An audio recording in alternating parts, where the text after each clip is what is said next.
Hello, everyone. If you haven't heard about Anchor, it's the easiest way to make a podcast. Let me explain. Number one, it's totally free. They also have creation tools that allow you to edit your podcast from your phone or your computer. How convenient is that? Anchor will also distribute your podcast for you, so it can be heard on Spotify, Apple Podcast, and many, many more. So, what are you waiting for? You can also make money with no minimum listenership. It's time to get started. Well, welcome to the Kingya Podcast. As you may have guessed, I am your host, Kingya, a father, activist, and professional speaker. On this podcast, we discuss relationships, criminal justice, news and politics, Black history, culture, and domestic violence awareness. If this is your first time being here, I want to say thank you and encourage you to keep listening. Each week you can expect to hear thought-provoking interviews as well as personal and relationship tips that will help enhance your life. You will have access to resourceful downloads that you can implement daily to become more productive. Thank you for spending some time with me today. The purpose of this podcast is because everyday people inspire me through their stories of trial and error in life. Now let's jump into your favorite podcast. What better way to share our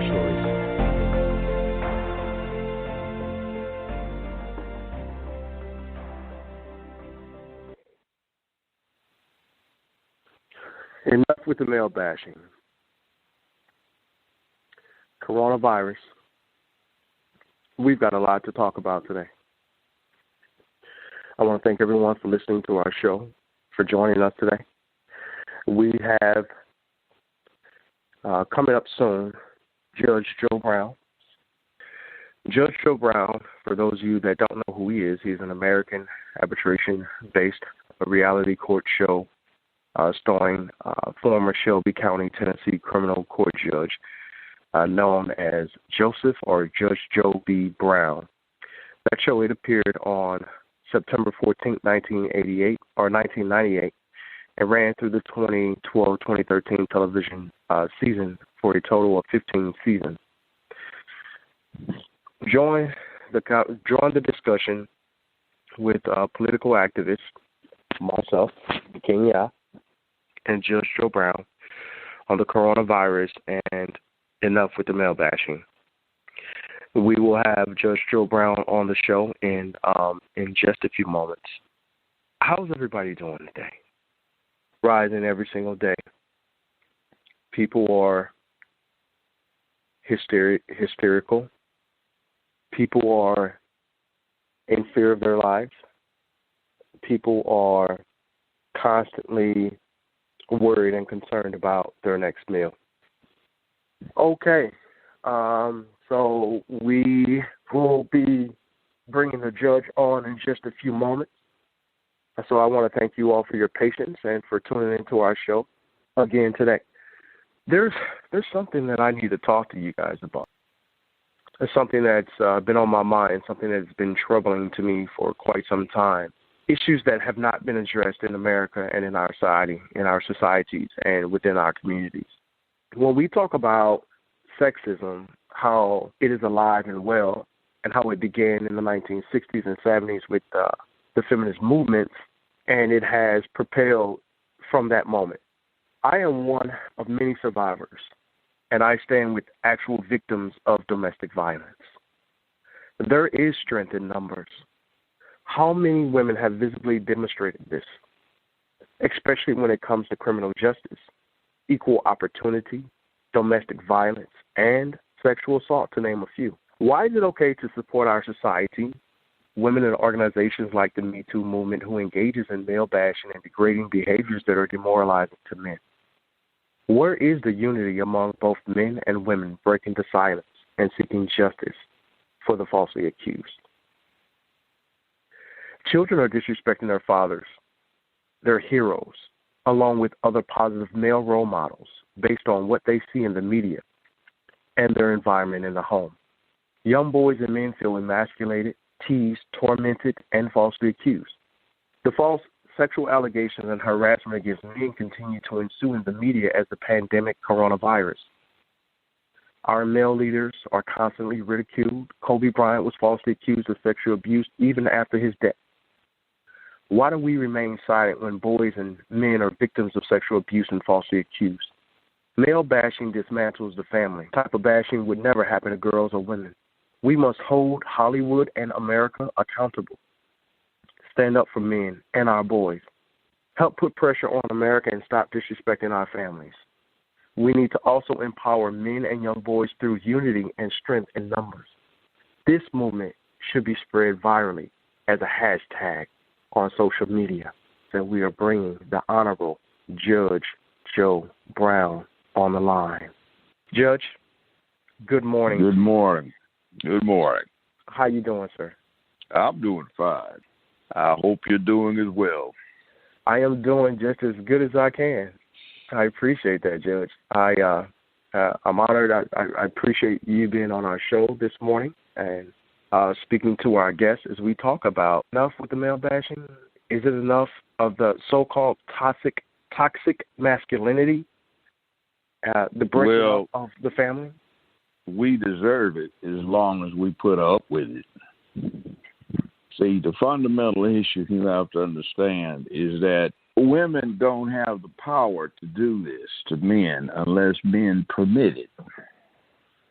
There's not going to be any shootout type revolution going on, particularly since a goodly portion of women are normal and they like men.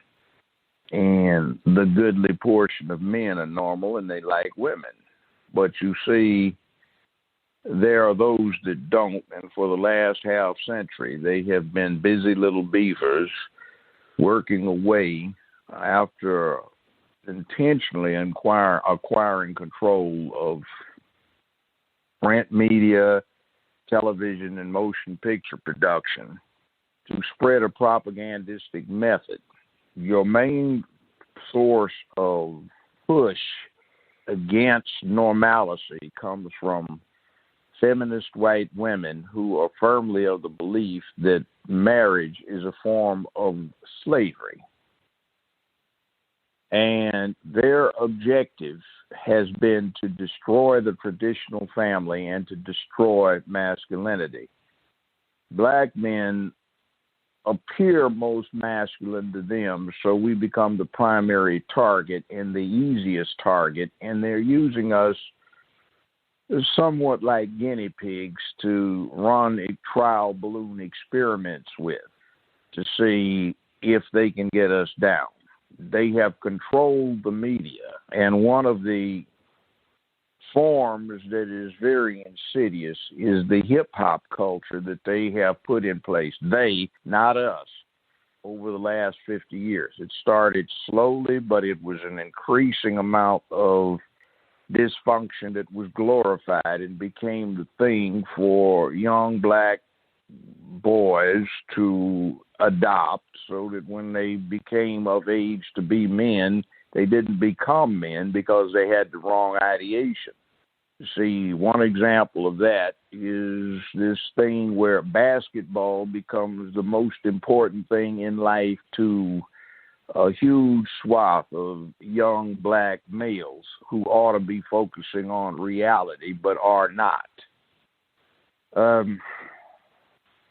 Our old enemy was what they call WS white supremacy, but it is counterpoised with, I think, a worst enemy, and that is this move to destroy traditional families and manhood. We can get nowhere if we don't have an ever-increasing and replacing cadre of young men, where that's spelled with capital letters, M-E-N. And you can only get those from healthy families, and our families just are not healthy. This single parent by choice, female head of household situation is bad because, well, we can eat anything on the planet. We are the apex predator. There's nothing we can't kill, individually or collectively. So that includes ourselves. And when you have a situation down in the hood or manifesting in the hallway where you have males who have not been appropriately acculturated, then you get insane violence. In the neighborhood, we call it the drive-by. And outside of the hood, it's the freaks who shoot up the hallways. Both lack masculinity. Our typical hood rat and thug is more or less a lesbian in a boy's body.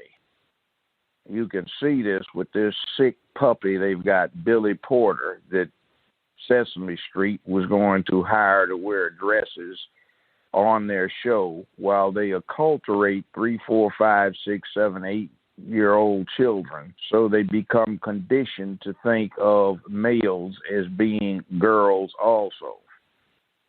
That is not healthy. This thing is very bad because it's a process of emasculation that we carry on ourselves. There's WS, white supremacy, and there's BS, black stupidity, which also stands for bullshit. Now, we got to stop that, so we start focusing and acting as men, and we've got to man up. This thing called toxic masculinity was something that was discussed 50 years ago on major college campuses around the country. And the program over the next half century, they called it the half century program, was the 50-year program, was to get all masculinity declared toxic by taking little pieces of it at a time. It's a misnomer because what is being labeled as toxic masculinity is actually a lack of masculinity. Masculinity is a set of behavioral protocols that, when input into a young boy, result in a man who is a man of peace, public dignity, and order, who can be brave and courageous when necessary. He becomes a person who looks at the man in the mirror and is guided thereby. He deals with making where he lives a better, safer, more secure place filled with economic prosperity, morality, and a code of ethics. And that is not what's being done today because there's nobody teaching them.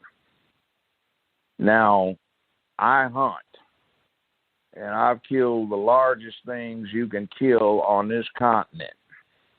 And I used to sit in blind down on the ground or a tree stand, and I'd watch what went on the forest floor. And if you went and hunted an area for a few years straight, you could see the bear cubs growing up into bear. And on the first year, you can recognize these cubs and their mother. And you'd see what she did to condition them. And then by the second year, all she had to do was give certain kinds of grunts to get certain responses, and they behaved instantly.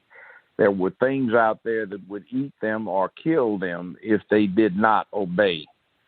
So they learned how to do it. So I'm looking at this and I say, if a mother bear can teach the cubs how to behave, there is no damn excuse for a male or female child not being taught how to behave. And that skill set of teaching children how to behave so they can learn and prosper has just about disappeared. Sources of chaos instead of order are what you find at a typical school. And interestingly enough, the behavior gets worse the higher the income level of the school. But unfortunately, even though you get the most absolutely obedient children coming out of areas that are impoverished, that is because the mamas are teaching the children to fear mama's wrath, but they aren't doing anything about acculturating that child with right and wrong. Now, there are a lot of people that should not be in the penitentiaries. There are a lot of false accusations in general. But 97